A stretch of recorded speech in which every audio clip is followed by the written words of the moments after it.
Hello people on the internet, this is Nitro Builder 12 here, and I'm back with a special edition of my garage tour.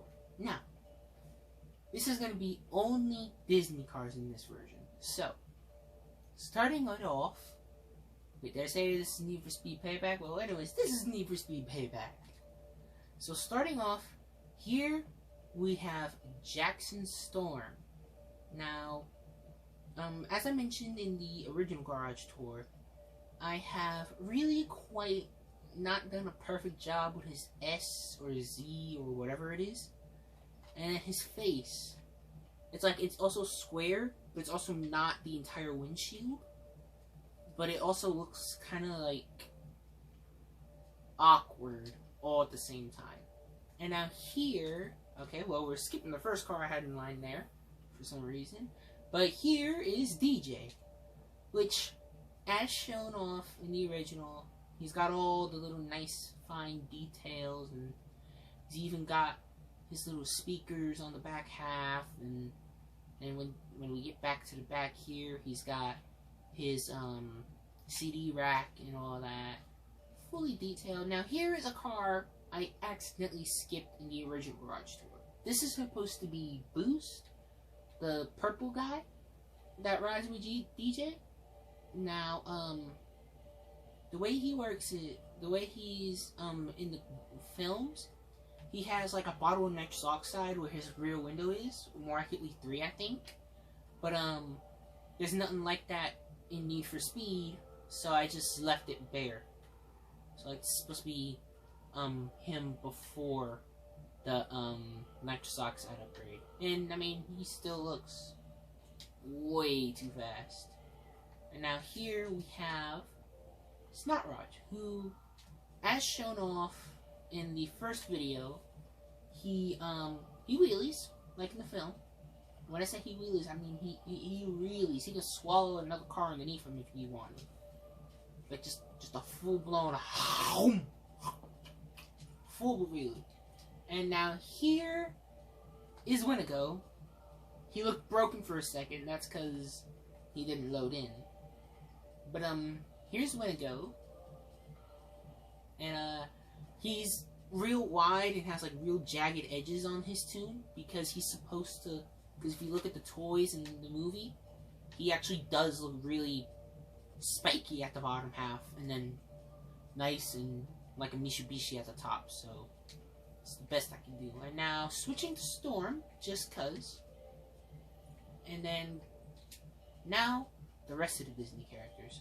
And first off, the #1 race car, Lightning McQueen, even though he's technically number 95. Now, this is the Cars 2 version of Lightning McQueen, and I just realized I may have made a big mistake. He does not have his lightning bolt. Or hold on, let me see that, because I think he don't have his number? He does have his number. Wow. I've very messed up that McQueen. I'm gonna go ahead and fix that off camera real quick. Hey, so, quick note. I've now added the 95, but he has 2 decals. So he has this one, where it looks like he's looking to his left, our right, but it doesn't have the 95. And then we have the fixed one, which is him, Lightning McQueen, with like a determined face. And then I fixed it with his 95. So, now, because I know this is going to stick in my mind and annoy the hay out of me, I'm going to cut the video again, and I'm going to put the decal back on. So, there we have it. Lightning McQueen is fixed, and he has his 95 on the side. Glad I just noticed that, and I put it back on, or else I've been real mad at myself. Forever. Let's see. Keeping the trend of the Disney Pixar Cars movies, starting with those Disney Cars characters, we have, I think this is River Scott. No, not River Scott. Smokey. So, yeah, here's Smokey. And, I took the toy, and I read, off the side of the toy, Smokey's Automotive Service, Thomasville. And then, you see, I would read his plate, there's a word in it that I personally consider not a curse word or a cuss word, however you want to word it, but right on the edge between the two. But yep, this is Smokey. And an interesting thing to note is every car that's based off a Disney character that's in my garage is built to drive like them in the world of Need for Speed. So, wow, great placement on my part. I said the same sentence in the first video at this same point. So, for example, Cruz Ramirez here. In the movie, she can't drive on sand. She can't drive on sand at all. She's just the worst at it. She just spins out entirely. So, I designed Cruz to be like that, spin out on sand. And then making the dyno was really hard for me, because if you look at the paint job real good, the dinosaur actually connects to the above the rear wheels on her paint job in the movie and on the toy.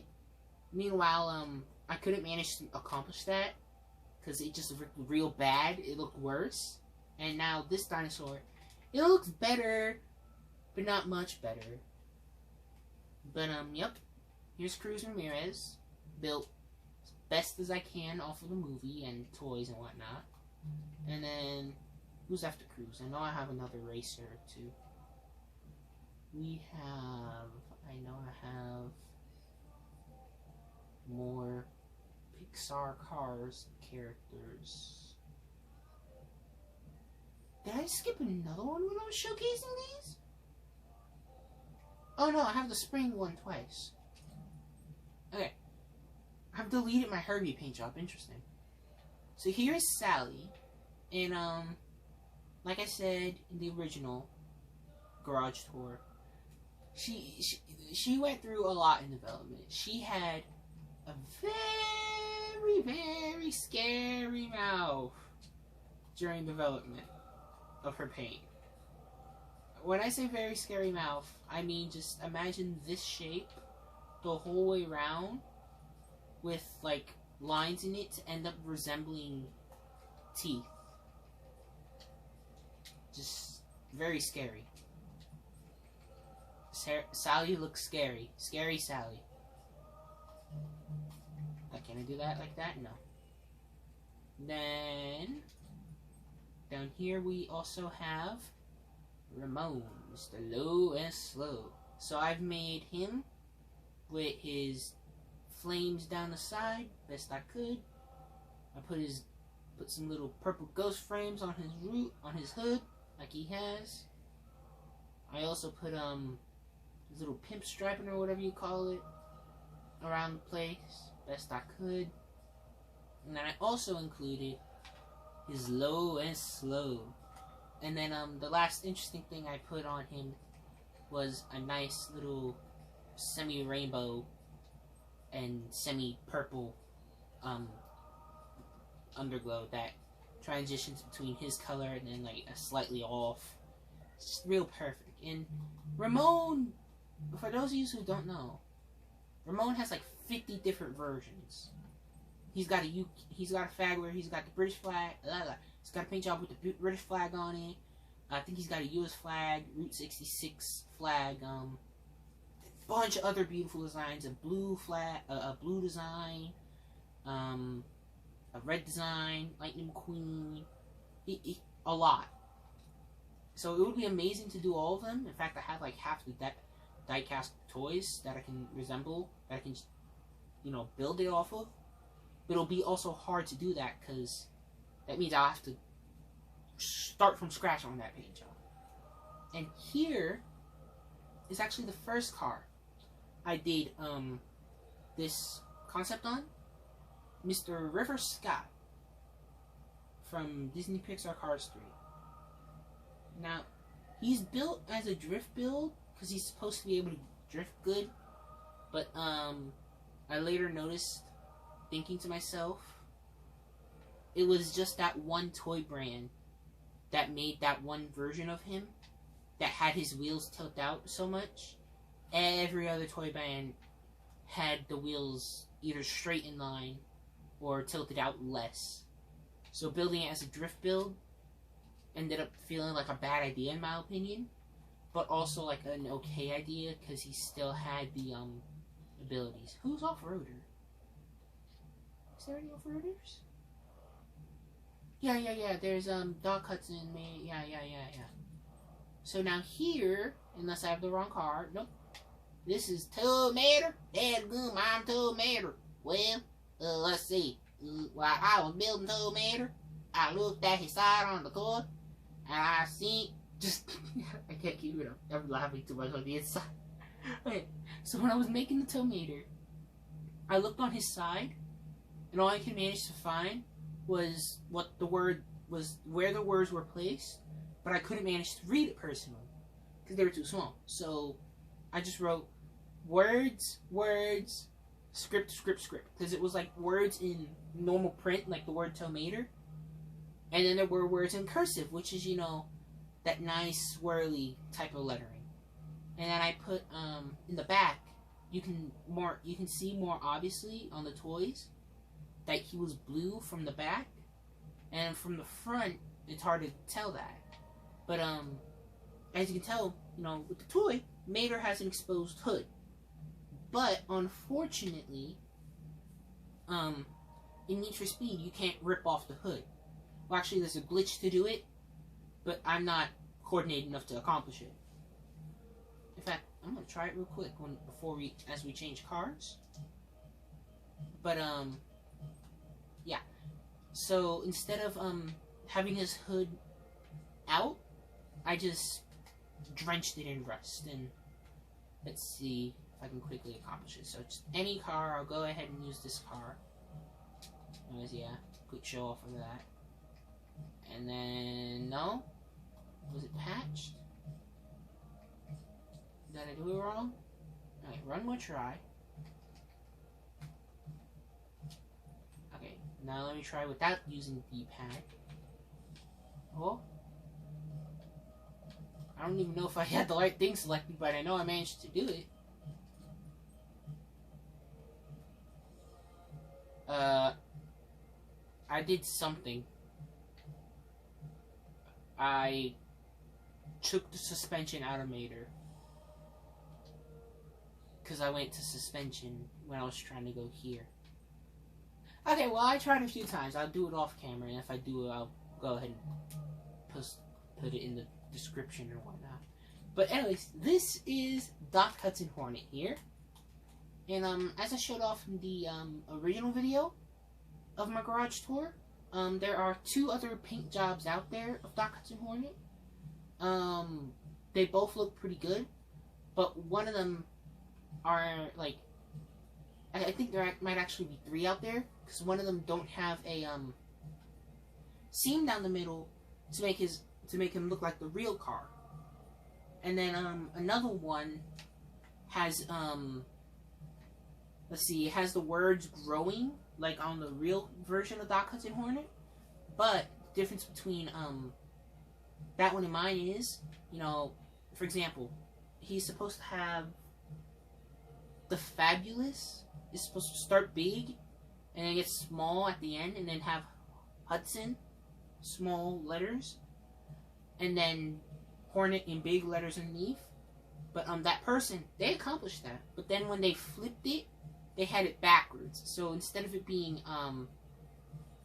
the word Fabulous that started big and got small, it was Hudson that started big and got small, and it was written backwards. So yeah.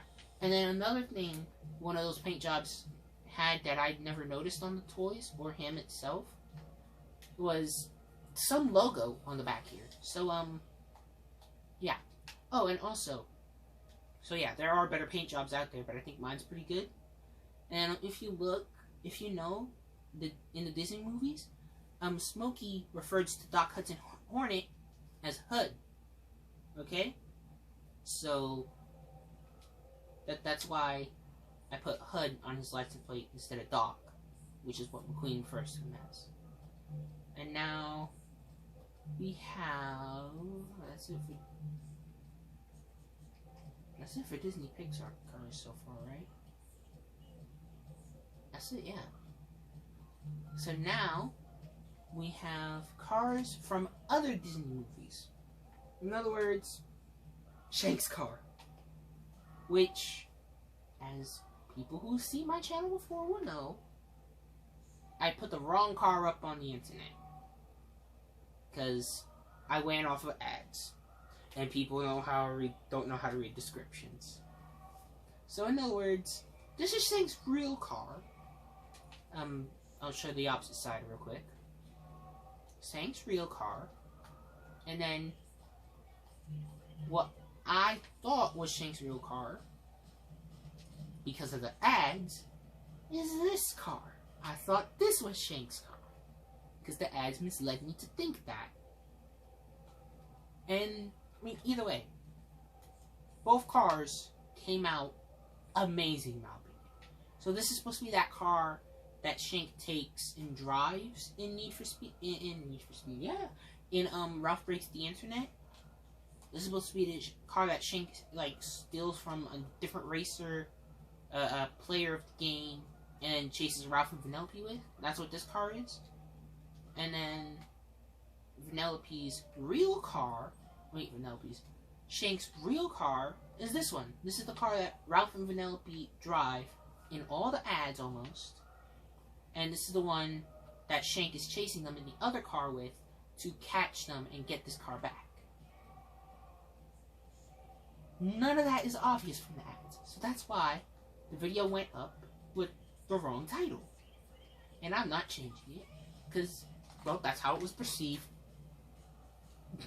Anyway, so now here, we have Vanellope's car from that one scene where she decides to sing, "In this place called Slaughter Race." And, I still don't know why I have that one on the license plate. But, I even wrote on the bumper, just to make it look good and obvious, Vanellope Von Sweet's Slaughter Race car. I even may have misspelled it a little bit. I'm a horrible speller, in case it's not clear. And, yep. This is that car. And then, any other Pixar cars right here? Right here? Yeah, I started trembling in my voice for no good reason. Now we have here, possibly one of the most, the only Disney car, I think, to cause as many emotions as the Charger in the Fast and Furious franchise. So, you know, this car, when making it, really hard, like I said in the first video, I had to, like, think, okay, if I want this to look like it's green like it is on the toy, then I have to not put brown here, but I have to put it around this and through here and all that. It was rather troublesome. And then there's even patches on the toys that show the cake peeking out from underneath. But the only patch that really shows that is like the front corner with the marshmallow on it. So best I can do to show that is to just have that corner exposed. And then like I mentioned in the first video, the windshield on the car is just a tiny little red thing, and it's just the rest of the top of the car is just non-existent. But you can't do that in Need for Speed, so you know, just draw it on. And I figured, you know, I have this blank space here that really shouldn't be there outside of the movie, so I just put that there. And then actually the camera was defaulting to a great position, but and then I put, because it's a square cookie or something as the wing or spoiler for Vanellope's car, so I put a nice big square wing on this car, you know, make it the best I could. So now next, after that, we have me double checking that I'm not missing any other Disney cars. For the record, I did make a Herbie. I just never, like, kept it long. Is that it? I know there's one more. The Incredibles car, I believe, and Sarge is... Yeah, right, because this is Sarge, this is Incredible, no, Sheriff, and then one of these two are Incredible. Okay, so now one of these is the Incredible car. Now, I made the Incredibles car, like, the first week Incredibles 2 opened, and so like mentioned in the first video, the rear fender here comes out a lot. It's supposed to be interpreting, mimicking, however you want to word it, the rockets and the jet that comes on the side, as well as the big exhaust pipe and the big wing. But since I can't inset the exhaust into the tail lights and, you know, keep it the same length, I decided to make it look like this big wing is supposed to be covering the exhaust. So if you just use your imagination with me here, just the exhaust pipes are just hidden inside the body of the car, and then you got the wing isn't a wing, it's part of the trunk. Yeah. And then it's also strong, because I mean it kind of has to be strong. It's Mr. Incredible's car. And now this one's Sarge, right? Yes, this is Sarge. So now this is supposed to be Sarge with his whole stern attention look and the nice paint detailed looks like him in the movies and toy and whatnot. And then I did some Googling and I found out his plate was actually 41WW2. So I don't know what 41 would mean, but I know WW2 is World War II, meaning Sarge served in World War II. So, and Sarge is supposed to be a Jeep, but there are no Jeeps in Need for Speed, so, you know, now he's a Land Rover, and he's longer. But if you think about it, that would mean that Jeeps were put into service in the military in, World War, II, if that's accurate. But if it's not accurate, then it means it just happened to be created off of World War II. This is Sheriff. That's really all I have to say. This is supposed to be Sheriff. License plate just look his not his license plate, his badge. It's like a blob of circles. It's supposed to be the badge and it just didn't come out quite right. Some people have uploaded him, but it just didn't come out right. But so yeah, that's the end of this video. And if I'm not mistaken, that is all my Disney cars this time. So till next time, peace out, viewers.